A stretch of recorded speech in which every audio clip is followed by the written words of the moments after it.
Dropping 1,000 watts of peak power into a 10-inch enclosure sounds like an absolute recipe for rattling your license plate right off the trunk.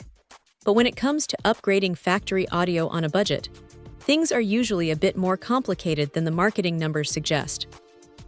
Pyle's entry into the low-end game sits right in that sweet spot, where affordability meets surprisingly muscular hardware. Pulling it out of the box, the first thing that catches attention is the sheer heft of the 50-ounce magnet structure.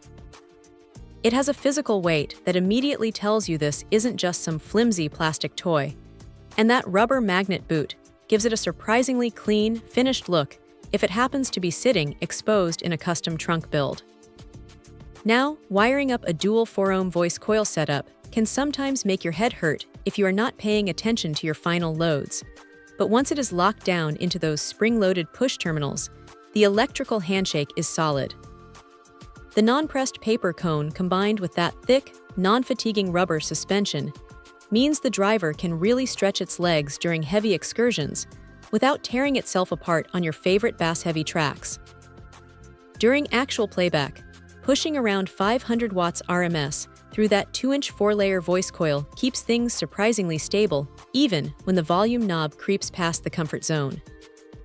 It manages to dissipate heat well, so thermal compression doesn't choke out your low end after 10 minutes of continuous heavy play. At 90 decibels sensitivity, it does a commendable job wringing every drop of efficiency out of modest amplifiers, helping smooth over the sloppy wiring issues plaguing a lot of factory vehicle harnesses. Of course, it is not all sunshine and seismic tremors. The mounting depth sits around 4.7 inches, which sounds modest on paper, but if you are trying to squeeze this into tight, shallow mount enclosures under a truck seat, you might find yourself fighting for clearance more than you would like. And while the bass response is punchy and fills out stereo imaging nicely, ultra-low sub-bass frequencies can occasionally feel a bit tight rather than overwhelmingly loose and sloppy, which might actually be a blessing, depending on whether you prefer crisp rap beats or rumbling cinematic drops. But looking at the overall package, standard 10-inch sizing means dropping it into a pre-existing enclosure or a custom build is practically foolproof.